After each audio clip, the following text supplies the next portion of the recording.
Breaking news చూస్తున్నాం. Visakha steel plant లో మరో ప్రమాదం జరిగింది. లాడిల్కు రంధ్రం పడి ఉక్కు ద్రవం నేలపాలైంది. స్టీల్ ప్లాంట్ SMS 1 లో ఈ ఉదయం ఘటన జరిగింది. స్టీల్ ప్లాంట్ లో ప్రమాదం జరిగి 9 మంది మరణించిన ఘటన మరవక ముందే ప్లాంట్ లో వరుస ప్రమాదాలు జరగడం కలవరపెడుతున్నాయి. నిన్న SMS 2 లో లాడిల్ నుంచి ఉక్కు ద్రవం నేలపాలైంది. ఇవాళ SMS 1 లో లాడిల్కు రంధ్రం పడి ఉక్కు ద్రవం నేలపాలైంది. వరుస ప్రమాదాలతో కార్మికులు తీవ్ర భయాందోళన చెందుతున్నారు.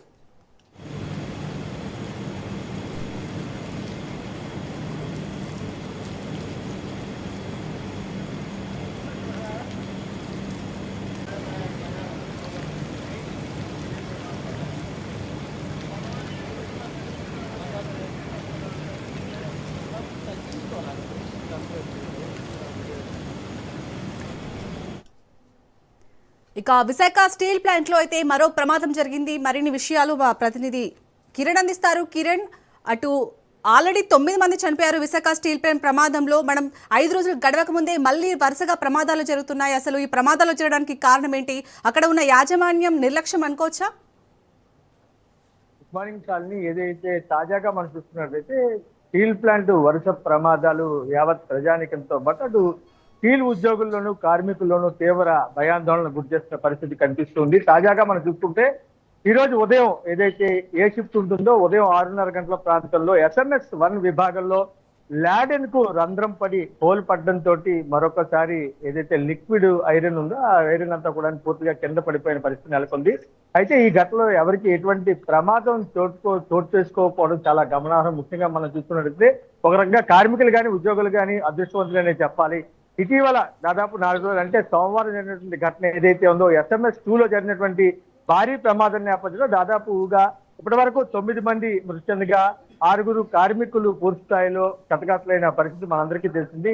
ఈ నేపథ్యంలోనే పెద్ద ఎత్తున ఆహాకారాలు చేసి యావత్ ప్రజానీకం అంతా తీవ్ర ఆందోళనకు గురి కావడంతో పాటు మరోవైపు స్టీల్ ప్లాంట్ లో వరుస ప్రమాదాలు పూర్తి స్థాయిలో కలిసివేస్తున్న పరిస్థితి నెలకొంది. అయితే తాజాగా ఈ రోజు జరిగినటువంటి ప్రమాదం ఏదైతుందో ఒక రకంగా భారీ ముప్పు తప్పిందనే చెప్పాలి. ముఖ్యంగా మనం చూసుకున్నట్టయితే ఈ రోజు జరిగినటువంటి ఘటన ఏదైతే ఉందో SMS 1 లో జరిగినటువంటి ఈ ప్రమాదం సమయంలో ఇంకా కార్మికులు పూర్తి స్థాయిలో అక్కడికి చేరుకోకపోవడం వల్ల ఈ ప్రమాదం కొంతవరకు తప్పిందని చెప్పాలి. భారీ ముప్పు నుంచి కార్మికులు కానీ ఉద్యోగులు కానీ బయటపడినట్టే చెప్పాలి. గత కొద్ది రోజుల నుంచి కూడా చెప్తున్న పరిస్థితి ఏదైతే ఉందో కార్మిక నాయకులు కానీ కార్మిక సంఘాలు కానీ మరోవైపు ఉద్యోగులు కానీ ఏవైతే చాలా పురాతనమైనటువంటి ఎక్విప్మెంట్స్ వల్ల ఈ ప్రమాదం జరుగుతుంది. ఒక రకంగా మనం చూస్తున్నట్టయితే ల్యాడెన్ ఏదైతే మనం వాడుక భాషలో ఒక బకెట్ గా మనం చెప్తూ ఉంటాము. ఈ ల్యాడెన్ కి అడుగు భాగంలో రంధ్రం పడింది అంటే అవి ఎంత ఓల్డెస్ట్ అయి ఉంటాయో ఎక్విప్మెంట్స్ మనం ఒకసారి గమనించవచ్చు. ఈ ల్యాడెన్ లోనికి ఒక్కసారిగా ఉక్కు కిందకి రాలిపోయింది అంటే అక్కడ హోల్ పడింది అంటే ఆ ల్యాడెన్ ఎంత ఓల్డ్ అయి ఉంటుంది. దాదాపు 25-30 ఏళ్ళ నుంచి కూడా అదే ఎక్విప్మెంట్స్ ని వాడుతున్నారని చెప్పి కార్మికులు కానీ ఉద్యోగులు కానీ చెప్తున్న పరిస్థితి. దీనికి సంబంధించి తాజాగా మనకు ఉన్నటువంటి ఇన్ఫర్మేషన్ ఏదైతే ఉందో ఇవన్నీ కూడా చాలా ఓల్డెస్ట్, వీటిని అన్నింటినీ మార్చాలి అని చెప్పి ఇప్పటికే అధికారులందరికీ కూడా చెప్తున్న పరిస్థితి. ఏదైతే స్టీల్ ప్లాంట్ ఉన్నటువంటి ఎవరైతే CDM ఉన్నారో వీళ్ళందరికీ చెప్తున్న పరిస్థితి అయితే ఉంది. అటు ప్రభుత్వానికి కూడా లేఖ ద్వారా విన్నవించుకున్నప్పటికీ కూడా ఇంతవరకు స్టీల్ ప్లాంట్ ఎక్విప్మెంట్స్ ఏవి కూడా కొత్తగా కొనుక్కోలేని పరిస్థితి, కొనుగోలు చేయలేని పరిస్థితి. కోట్లాది రూపాయలు స్టీల్ ప్లాంట్ డెవలప్మెంట్ కి ఇచ్చామని చెప్పినటువంటి కేంద్రం ఏదైతే 11,440 లక్షల రూపాయలు ఇచ్చినటువంటి నేపథ్యంలో ఇప్పటి వరకు కూడా ఎటువంటి ఎక్విప్మెంట్ కొనలేని పరిస్థితి నెలకొంది. తాజాగా మనం చూస్తున్నట్లయితే పెద్ద ఎత్తున స్టీల్ ప్లాంట్ కి నిధులు ఇస్తున్నామని చెప్పినటువంటి కేంద్రం మాటలన్నీ కూడా నీటి మూటలుగానే కనిపిస్తున్న పరిస్థితి. స్టీల్ ప్లాంట్ లో గతంలో ఉన్నటువంటి అప్పులు కానీ బ్యాంకులకు ఉన్నటువంటి బాకీలు కానీ ఆ డబ్బులతో తీర్చారని చెప్పి కార్మిక సంఘాలు ఆరోపిస్తున్నాయి. అయితే ఇంతవరకు కూడాను స్టీల్ ప్లాంట్ లో కొత్త ఎక్విప్మెంట్స్ కొనుగోలుకు మాత్రం ఎటువంటి డబ్బు వెచ్చించలేని పరిస్థితి నెలకొంది. తాజాగా ఈ రోజు జరిగిన పరిస్థితి చూసుకుంటే మాత్రం ఎటువంటి కార్మికులకు ఎటువంటి ప్రమాదం అయితే జరగకపోవడంతో అంతా ఊపిరి పీల్చుకున్న పరిస్థితి. ఎప్పటికైనా సరే పూర్తిస్థాయిలో ఎక్విప్మెంట్స్ అన్ని మార్చాలి. ఏవైతే అక్కడ ఉన్నటువంటి కేబుల్స్ కానీ ఓ పక్క ఈ లాడర్స్ కానీ ఇవన్నీ కూడా మార్చాల్సిన పరిస్థితి. మొన్న జరిగినటువంటి SMS 2 విభాగంలో జరిగితే ఈ రోజు SMS 1 లో జరిగిన పరిస్థితి నెలకొంది శాలిని. అలాగే కిరణ్, మీరన్నట్టు ప్రాణ నష్టం అయితే ఏం లేదు. బట్ మొన్న రీసెంట్గా జరిగిన దాంట్లో 5 కూడా మొత్తం కాలిపోయారు. అంటే ఏ విధంగా ప్రమాదం జరిగిందో మనకు అర్థమవుతుంది. సో ఇప్పటికీ కూడా అంటే అలాంటి ప్రమాదాలు జరగకుండా స్టీల్ ప్లాంట్ మీరన్నట్టు పాత ఎక్విప్మెంట్ వల్లనే కార్మికులు ఇలాంటి ప్రమాదాలు జరుగుతున్నాయన్నారు. సో ప్రభుత్వం ఇప్పటికైనా స్పందించి ఆ స్టీల్ ప్లాంట్లో ఏవైతే అవసరం ఉన్నాయో వాటిని కొత్త ఎక్విప్మెంట్ తెప్పించే ప్రయత్నం చేస్తున్నారా? అక్కడ కార్మికులు ఏమంటున్నారు మెయిన్గా? ఖచ్చితంగా చాలని ఇప్పటి వరకు కూడా క్షతగాతులు కానీ చనిపోయిన కుటుంబాలకు కానీ మేము అండగా ఉంటాం, భరోసా ఇస్తామని చెప్పి ఇటు స్టేట్ అండ్ సెంట్రల్ గవర్నమెంట్ చెప్తున్న పరిస్థితి అయితే ఉంది. వాళ్ళకి ఇప్పటికే ప్యాకేజ్ కూడా ఇస్తున్నామని చెప్తున్నారు తప్ప స్టీల్ ప్లాంట్ కు సంబంధించి ఇటువంటి ప్రమాదాలు జరగకుండా ఉండేది పూర్తిస్థాయిలో ఎక్విప్మెంట్ అన్ని మారుస్తాము, వాటిని చెక్ చేస్తామని చెప్పి అయితే చెప్పలేని పరిస్థితి నెలకొంది. మనం చూసుకున్నట్టయితే ఈ ప్రమాదం జరిగిన తర్వాత కేంద్ర ప్రభుత్వం ఏదైతే అనౌన్స్ చేసిందో, ముఖ్యంగా స్టీల్ శాఖ మంత్రి ఎవరైతే ఉన్నారో కుమారస్వామి ఒక 3 కమిటీని ఏర్పాటు చేస్తా ఉన్నారు. ముఖ్యంగా ప్రియరంజన్ దాస్ ఏదైతే బక్వారా స్టీల్ చెందినటువంటి ఆమెతో పాటు మరోవైపు గోపాల్ వీళ్ళందరూ కూడా 3 కమిటీ వచ్చి ఇప్పటికే స్టీల్ ప్లాంట్ లో జరిగినటువంటి ప్రమాదం ఏదైతే ఉందో ఆ ప్లేస్ ను కూడా ఐడెంటిఫై చేశారు. ఒక 15 రోజుల్లో నివేదిక కూడా ఇచ్చే అవకాశం అయితే కనిపిస్తుంది.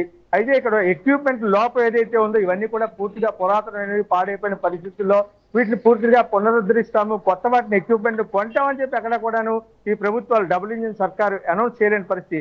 అదే విషయాన్ని కార్మిక సంఘాలు కానీ ఉద్యోగులు కానీ చెప్తున్నారు. వీటిని పూర్తిగా మారిస్తే తప్ప ఏదైతే ప్రొడక్షన్ కి చాలా ఇబ్బందిగా ఉందని చెప్పి చెప్తున్నారు. మరోవైపు దాదాపుగా గతంలో మనం చూసుకున్నట్టయితే 30 నుంచి 35 మంది స్టాఫ్ ఉండేటువంటి స్టీల్ ప్లాంట్ ఈ రోజు దాదాపుగా 16,000 నుంచి 17,000 మంది మాత్రమే ఉద్యోగులు అక్కడ పనిచేస్తున్న పరిస్థితి. కార్మికులు కావచ్చు, మరోవైపు ఉద్యోగులు కావచ్చు. వీటిని పెంచితే తప్ప ప్రొడక్షన్ పూర్తిస్థాయిలో రాలేదు. ఎందుకంటే పని భారం చాలా ఎక్కువగా ఉంటున్నది. ఇద్దరు చేయాల్సిన పని ఒకరితో చేయించే పరిస్థితి ఈ రోజు స్టీల్ ప్లాంట్ లో నెలకొంది.